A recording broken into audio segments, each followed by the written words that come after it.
Hi, I just wanted to come on here today and talk about this up and coming lunar eclipse in Libra on March 25th and how this is going to affect twin flames, and just give you some basic information regarding this and what you can expect from the energy that comes from this eclipse. Now, when it comes to these types of eclipses and portals, it's not a one-time event.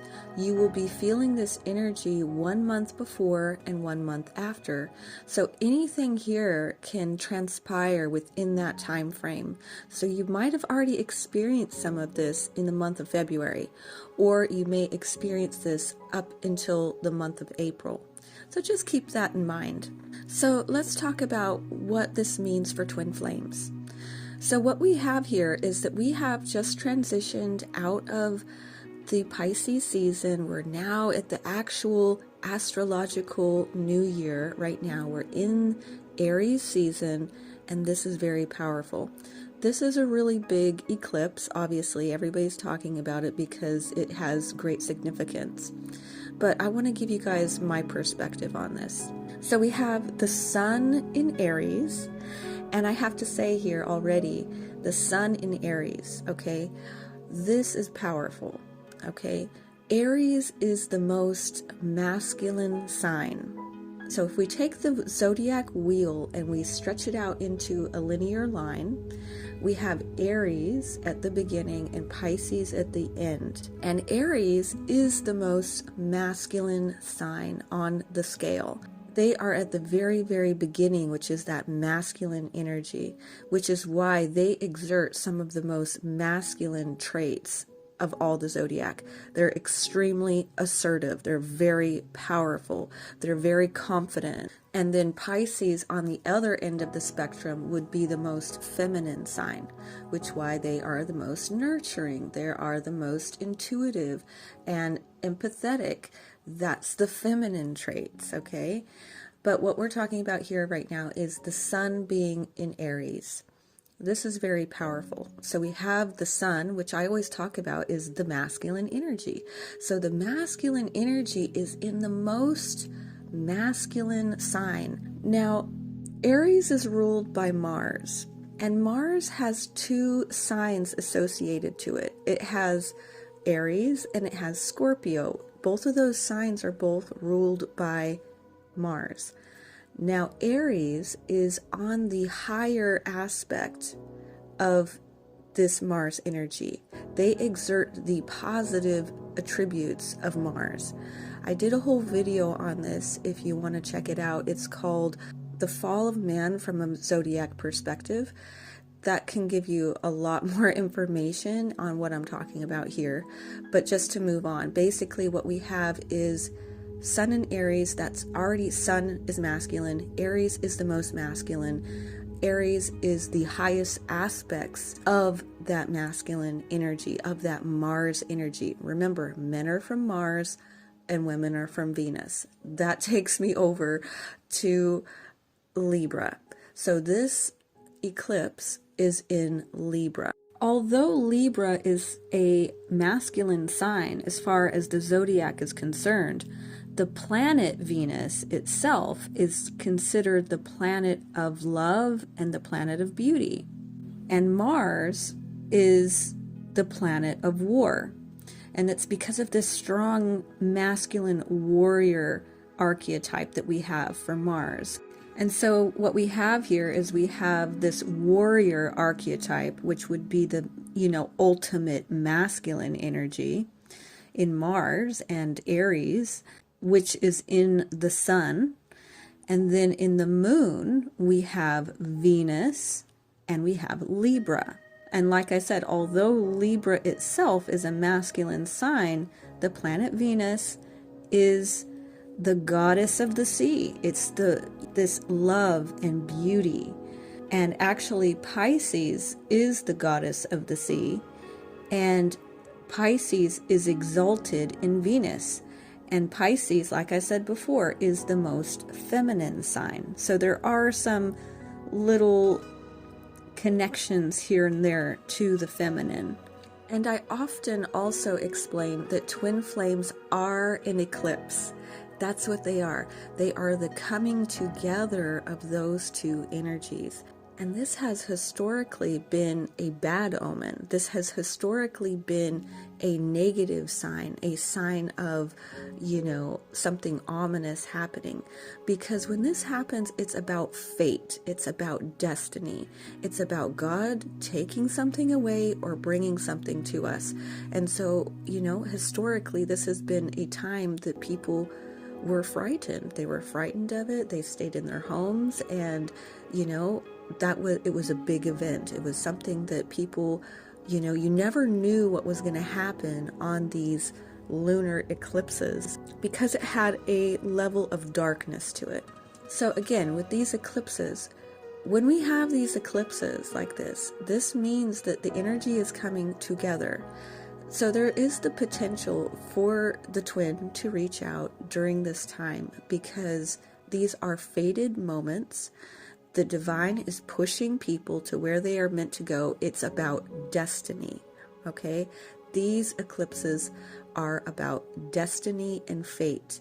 And they're also about unfinished business from the past. So it's going to bring those things back in. It's going to bring it back to your awareness to basically, finish the unfinished business, right? To continue on your journey.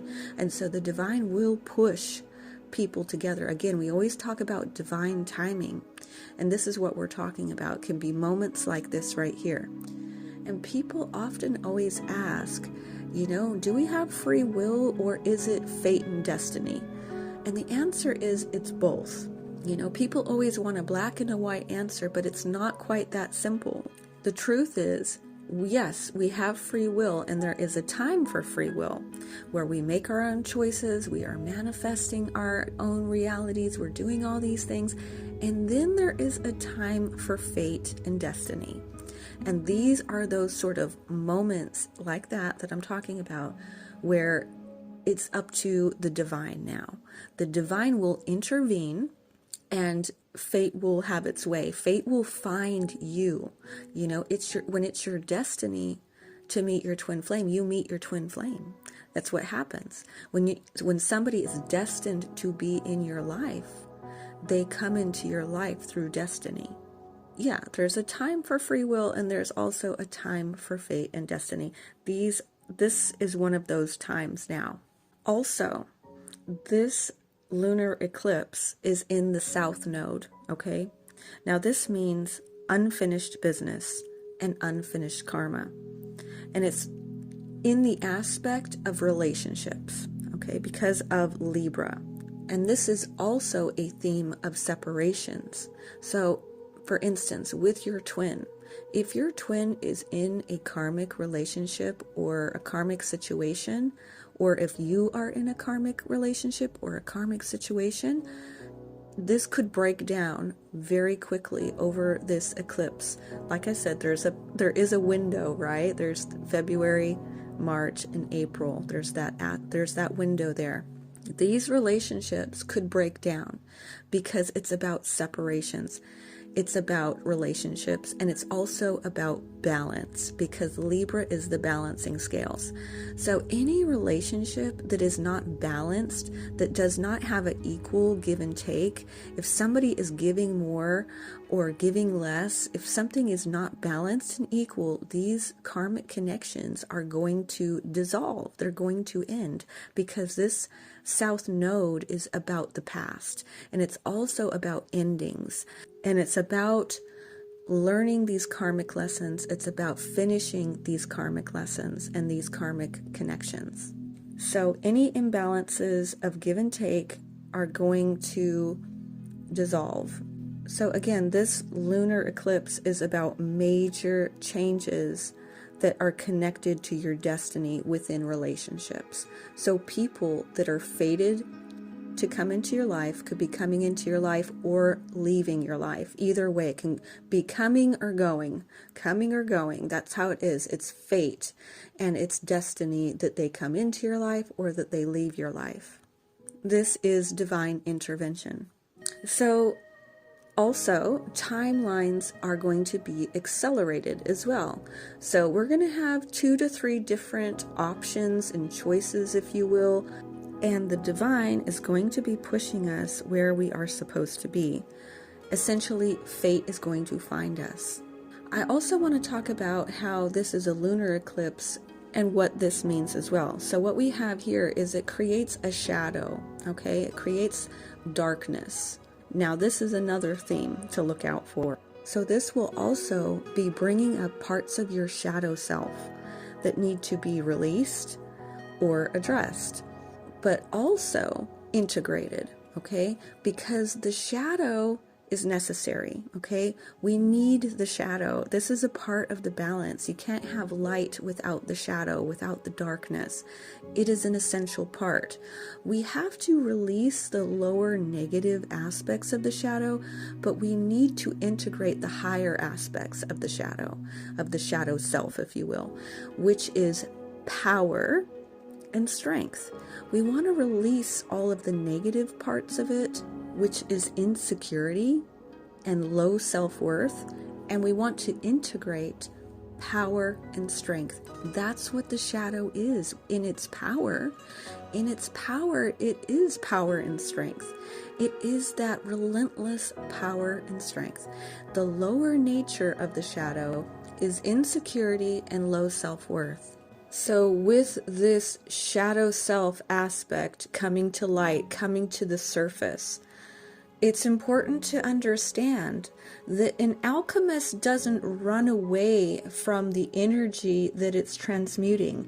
It literally goes into that energy to transmute it.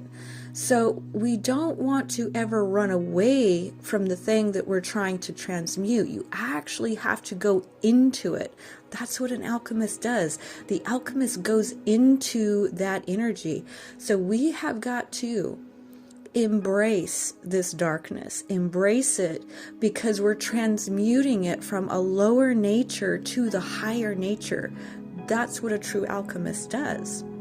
This eclipse is going to bring that up for both the masculines and the feminines. It's going to bring up this shadowy nature. And for both, we have to embrace this because this is power and strength. Once we go through that alchemical process of transmuting the lower nature, it's incredibly powerful energy.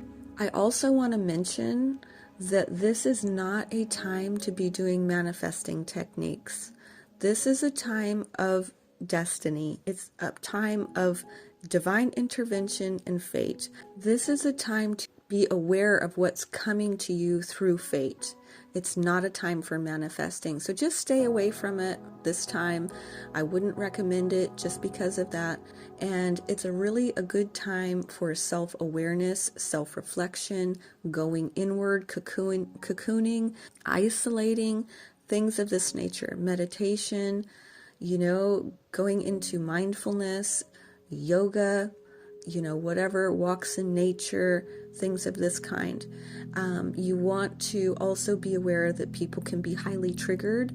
So if you're in a situation where either you are triggered or somebody else is triggered, you want to maybe just avoid that until this energy passes. Have that conversation. Just say, hey, can we come back to this in a few days, and discuss this when, I've had some time to think about it.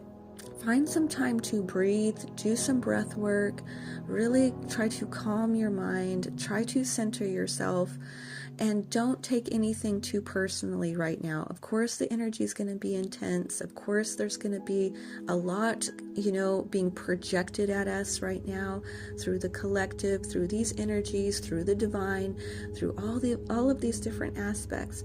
And so, whatever you're feeling, just feel that. Don't ever try to push anything down. Always let it come up to the surface. When something is coming up to the surface, it means it needs to be looked at.